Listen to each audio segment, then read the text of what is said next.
బృందావనం అక్కడి నుంచి వచ్చినాం మేము. మా ఇండ్లు రేవంత్ రెడ్డి కూలగొడతా అని తెలిసింది మాకు. మా దగ్గరికి రాలే, ఇంకా కూలగొడతా అన్నమాట తెలిసింది. తెలిస్తే మా ఇండ్లు మాకు కావాలి, మేము ఒట్టిగా వేసుకోలే, మాకు ఎవరు దానం ఇయ్యలే. మేము కన్నా కష్టపడి కొనుక్కున్నాము. 20 ఏళ్ళ నుంచి మేము ఆన్నే ఉన్నాము. మాకు పట్టయింది, మేము ఓల్తాను ఉన్నాం, వాళ్ళకు పట్టయింది. వాళ్ళ దగ్గరికి వెళ్ళి మేము పట్ట చేసుకున్నాం. 20 ఏళ్ళు నేను సరిగ్గా 20 ఏళ్ళ నాడు పట్ట చేసుకున్నా. 20 ఏళ్ళ నాడే ఇల్లు కట్టుకున్నా. మరి అప్పటి నుంచి ఆన్నే ఉన్నా. మరి ఇన్ని ఏళ్ళ నుంచి ఎవరు రాలేదు. ఈయన పాలన అంత బాగుందా? ఈయన అంత మంచిగా చేస్తుండా? ఈయన వచ్చే ఏడాది కాలేదు, ఇండ్లన్నీ కూరగొట్టి బొంద పెడతా అంటుండు. ఇంకా 4 ఏళ్ళు ఉంది. ఆ 4 ఏళ్ళు ఆయన ఏళ్ళ వరకు ఇంకేం చేస్తాడు? ఇవాళనే సగం మందిని బొంద పెడుతుండు, మరి ఉన్న సగం మందిని బొంద పెడతాడా? ఆయన ఏలటానికి అందరినీ మంచిగా చూస్తానికి వచ్చిండా, లేకపోతే అన్నం చంపడానికి వచ్చిండా? ఇవాళ ఎంతమంది వస్తారు? నువ్వు మా ఇండ్లు కూరగొడటానికి వస్తే సగం మంది వస్తారు, సగం నేనైతే తెస్తా. ఎవడేమో కానీ నేనైతే తెస్తా. విన్నావా? నేను ఏం చేసుకొని బతుక? నాకు నేను తెస్తే వేస్తానికి లేదు నాకు. నేను ఇప్పటికే నువ్వేం సంపాదన కూడు పెడతలేరు నా కొడుకులు. ఆ కేసీఆర్ ఆయన కడుపు చల్లకుండా ఆ 2000 ఇస్తే ఆ 2000తో మందులు తెచ్చుకుంటున్నా, అలానే తిండేలా తీసుకుంటున్నా.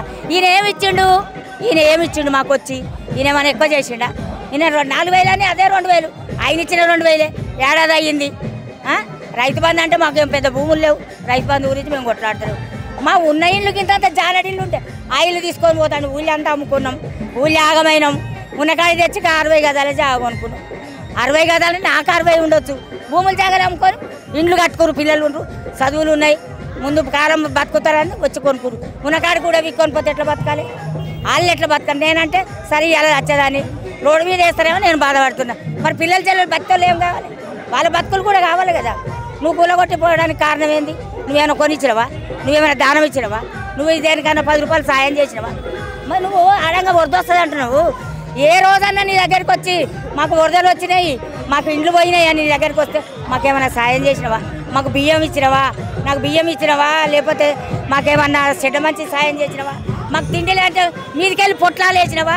మా గిన్నెలన్నీ నీళ్ళలో నువ్వు ఏమిటికి ఆస్తి వచ్చింది మాకు? మా ఇంట్లో ఎందుకు కూలగొడతావు? నువ్వు ఎందుకు కూలగొడతావు? నీ దగ్గరికి 4 సార్లు వస్తున్నాం మేము. మీ నుంచి మేము ఖర్చుల పాలు అవుతున్నాం అంటున్నావా? మాకేమైనా ఖర్చు పెట్టినావా? నువ్వు ఉచినది పంటున్న వాళ్ళకు అదనంగా వేసుకున్న వాళ్ళు అది చూసుకో. మేము పట్ట భూములు 20 ఏళ్ళ నుంచి ఉన్నాము, అన్నీ అయినాయి, కష్టాలు అన్నీ పడ్డాము. ఇప్పుడు తీరా బయటికి వెళ్ళి నీళ్ళు తెచ్చుకోకుండా చేసిండు కేసీఆర్.